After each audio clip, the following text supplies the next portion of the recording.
Hello sa ating mga friends dyan. Good afternoon. Nagbabalik naman po si Maris Carding Mamsi. Ito nga po pala ang lettuce. Kailangan 21 days ay pwede nating aanihin yung ating lettuce. Pag sobra na po ay mapait na po siya. At saka ito na po ang ating mulberry. Ang pag nahinog na po siya ay nagiging kulay violet. So masarap po ang ating mulberry. So siya po ay malit lang po ang puno ay tuloy natin. So, ngayon, inaano na po natin ating lettuce kasi nasaktan po siya sa ating araw. Hindi po natin pwedeng taasan ng araw kasi pumapait po siya. Yung po sinasabi ko kanina.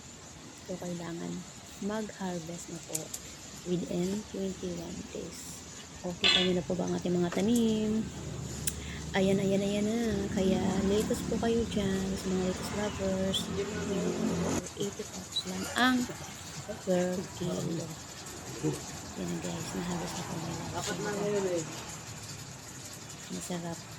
Kailangan meron siyang pang bracing yung ating lettuce. So, lettuce lovers, doon na. Okay guys, yun na po ang aking i-share sa inyo. Yung ating lettuce. Dami po natin nila. So, ngayon aanin nila. Ayan. Super yummy.